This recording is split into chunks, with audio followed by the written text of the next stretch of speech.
Bonjour à toutes et à tous, encore une fois bienvenue sur C'est Delicious. Aujourd'hui je vous présente une recette de poulet frit à l'indienne, une recette très simple, épicée et délicieuse. Voilà. Pour commencer, là j'ai découpé des cuisses, les cuisses de poulet que j'ai coupées en deux, et rajouté mes épices, curcuma, poivre, paprika et du sel. Vous salez à votre convenance. Donc je mélange le tout et je rajoute du citron. Ben doomu citron là qui pressé. Voilà, donc c'est un citron entier. Si vous n'en avez pas, utilisez le jus de citron, c'est pareil. Sauf que il y a plus de goût avec le citron frais. Voilà, donc on mélange un peu le tout avec les épices pour que ça soit bien incorporé dans les poulets. Là je fais comme si je perçais la chair avec mon doigt, donc vraiment pour les épices, pour que les épices s'imprègnent bien. Donc on mélange bien le tout et on laisse mariner pendant 20 minutes. Voilà, 20 minutes, on met du papier film et on laisse bien mariner. En attendant, on fait chauffer un peu d'huile. Là, j'ai 4 cuillères à soupe d'huile maximum. Et puis, on va venir faire frire nos oignons. Donc là, c'est un gros oignon que j'ai coupé en lamelles, comme Bougnou Togoyas. Donc là, je vais les faire frire à feu fort, pas feu relevé, mais feu fort quand même, parce qu'on ne veut pas que les oignons fassent du jus. Donc, on va gaz bi, ça fait l'idée c'est qu'à la fin qu'on ait une couleur dorée, mais aussi que les soplets soient un peu mous. Voilà, donc on doré, on va faire frire pendant environ 10 à 15 minutes. Ça a pris 10 minutes. Et puis là on peut les enlever. Vous pouvez préparer un plat avec du sopalin, du papier cuisson, papier sulfurisé là, pour absorber les gouttes d'huile qui vont rester. Voilà, donc mais sinon et puis enchaîner, je mets mes poulets marinés. Là c'était environ presque 30 minutes après parce que je faisais autre chose là. Donc vous mariner la nuit pour les préparer le lendemain comme vous voulez, ou le matin pour les préparer le soir. Et là je rajoute de l'ail et du gingembre haché. J'ai mis l'équivalent de 3 gousses d'ail et un demi gingembre haché. Voilà, donc frais. Donc on mélange toujours à feu fort. Là j'ai rajouté au marinade, le reste du jus là de la marinade, c'est ça que j'ai rajouté pour encore plus de goût. Donc on mélange bien le tout, c'est comme si on faisait frire en fait, donc il faut remuer des deux côtés, surtout pour qu'en fait ça cuise pas d'un côté pour ginaare bañ ñoré côté mom dañ koy yëngal diko bërëng. Voilà, dañuy bërëng rek à feu fort pendant 10 minutes. Voilà, pour qu'il n'y ait pas beaucoup de jus, parce que comme on parle de poulet frit, il ne doit pas y avoir beaucoup de sauce à la fin. Il ne doit pas y avoir d'ailleurs. Voilà. Donc 10 minutes après, je vais mettre des petits coriandre en poudre.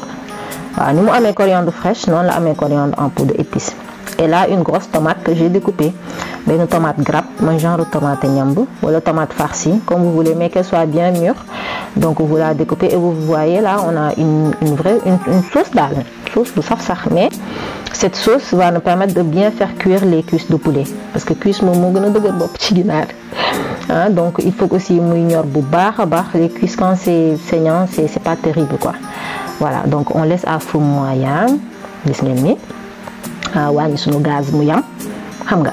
on va laisser les poulets cuire, mais avant ça cuire, on va rajouter un peu de sucre pour relever le goût.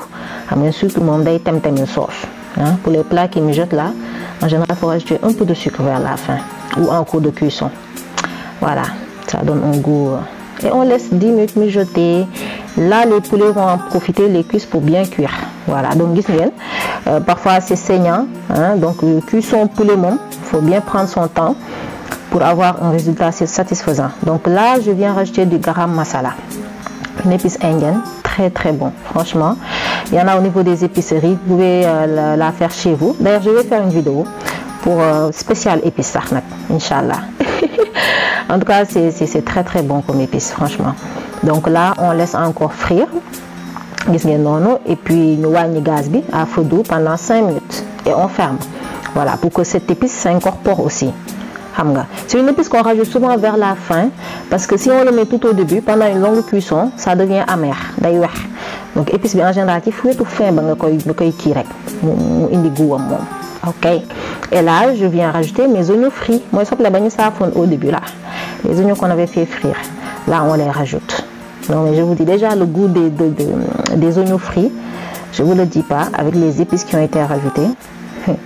Voilà, donc on fait frire pendant 5 minutes, toujours dans le but de réduire la sauce. Donc donc là pratiquement il n'y a plus de sauce. Hein. Voilà, il ne nous reste que les oignons et puis un morceau de beurre, l'équivalent de 25 grammes, moi beurre du Sénégal rek. Hein, ñu daal di ko ci def nak agali sunu saafum ginaar nak. Xolal li rek. Déggal li. Xam nga ni beurre mom ci loko saaf takal. Hein, et puis nos poivrons vert, jaune, rouge, hein, pour donner de la couleur, hein, mais aussi du goût. Hein. C'est trop bon.